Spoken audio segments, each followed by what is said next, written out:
Limagrain, Field Seeds България и Яра България представят дигиталното земеделие и Enflex генетиката. Здравейте, казвам се Димитър Бързаков, продуктов мениджър съм при маслодайни култури за Limagrain България. Днес сме с колегите от Яра, с които сме в една инициатива заедно да проследим някои полета с рапица в България, в различни райони на страната, с два от нашите основни хибриди, LG Ambassador и LG Aviron.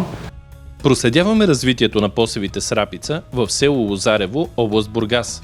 Сравняваме поведението на Enflex хибрида LG Aviron, засят на 210 декара, спрямо не Enflex генетика на поле от 30 декара. Имаме един конкурентен продукт, който е засят ето тук. В останалата част на полето е засят един от основните ни хибриди LG Aviron. Като интересното тук е, че конкурента е засят с около 5-6 дни по-рано. Може да видите, че тук на тази снимка от 14 септември вече в този правоъгълник наблюдаваме малко по-силна вегетация, т.е. тук вече имаме някакво развитие на посева. Докато малко по-късно, през следващия месец, може да се види, че тази разлика се стопява. Продължаваме да проследяваме развитието на посева през платформата за сателитно наблюдение на Limagrain. Преминаваме последователно през месеците от октомври до май. Ясно се вижда, че въпреки по-късното изсяване на LG Aviron, той успява много добре да навакса в развитието си и разликата в оцветяването доказва именно това.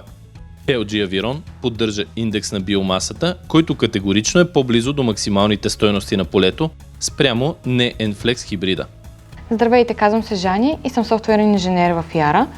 Разработвам мобилното приложение и днес ще ви демонстрирам платформата AdFarm, която служи за ефективното управление на азота. Колегата показа развитието на вегетацията, а аз ще ви покажа сравнение на Enflex генетиката и не Enflex генетиката в степента на усвояване на азот. Прияли сме се на дата 4 април, когато рапицата се намира в фаза непосредствено преди цъфтеж и най-добре се вижда в каква степен е усвоен азота.